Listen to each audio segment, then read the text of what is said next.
Good morning, Father Dong.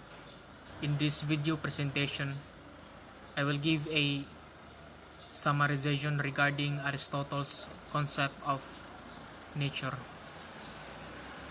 Aristotle defines nature as the distinctive form or quality of things which have in themselves a principle of motion or change. This form or quality is not separable in things themselves. Nature acts towards a goal. Goal here is the end in the sense of purpose. The essential notion of a cause is that it is the positive principle exerting some influence on the perfection of a thing that is coming to be. So it is where the being of others depend. It depends on the cause. The being of the cause, the being of the cause is viewed under the aspect of act or potency. In his metaphysics, he mentions that all sensible substances contain matter.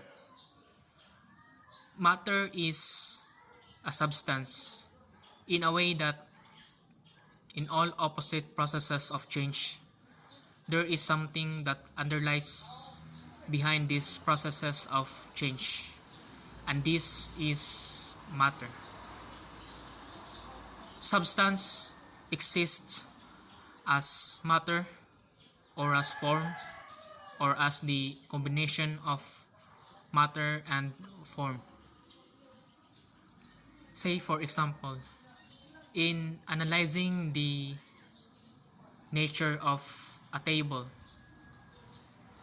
substance in the sense of matter is the wood of a table, and substance in the sense of form is the form of the table itself, the design of the table in which we put our foods and other things. There are three factors or three principles in analyzing the process of becoming or change. These are the form, the privation, and the matter. Form is the positive principle in the subject at the end of change. Privation is the opposite of form, which brings the thing to an end or sometimes not. And matter is the subject that persists throughout the change.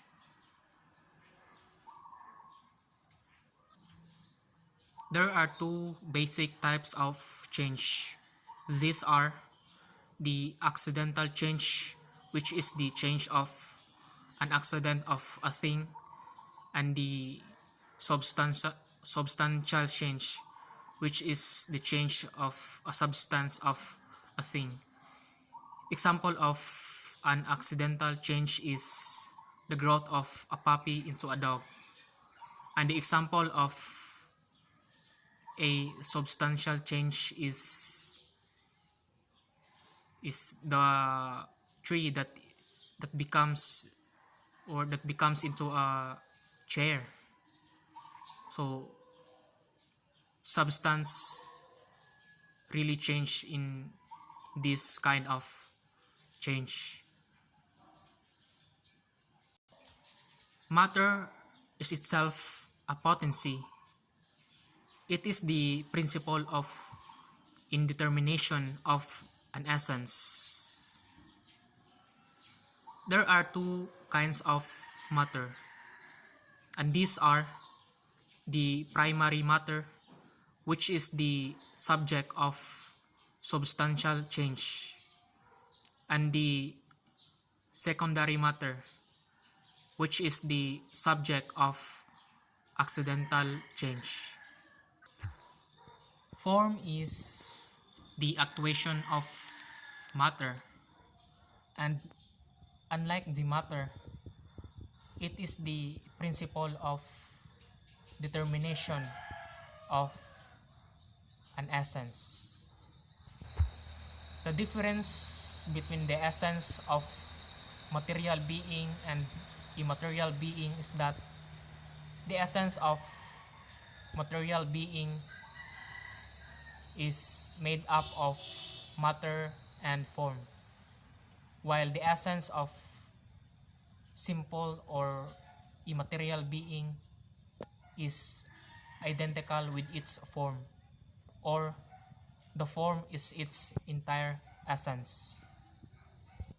Form is more important than matter, since matter is for the sake of form itself. Our material aspect, which is the body, is what makes us undeterminate or not determinate. But this material aspect is for the sake of formal aspect, which is our spirituality. Hence, material goods are for the sake of spiritual goods as always. Nature is the essence of a thing. As what I've said earlier, form determines the essence of a thing, or form is the principle of determination of an essence. However, it is the nature which is the essence of a thing, or with that, nature is the essence of a thing. Nature, or the act of being, is the perfection of all perfections of being. The form, or the principle of being a man, is the soul. Therefore, a man acts according to his nature, which is determined by his soul. Also, in Aristotle's Metaphysics, he mentions that all men by nature desire knowledge. It is our very nature to desire knowledge about the inner nature of things. From this, Gassendi objected him by saying that it is not our very nature in desiring the inner nature of things. Just as man desire immortality, but no one, or no single one, attains immortality. With this, immortality is not our very nature, or being mortal is not our nature. With that, Gassendi argued that our knowledge is only limited to what appears to us. So this is my summarization regarding Aristotle's concept of nature. Again, Father Dong, good morning and thank you. God bless.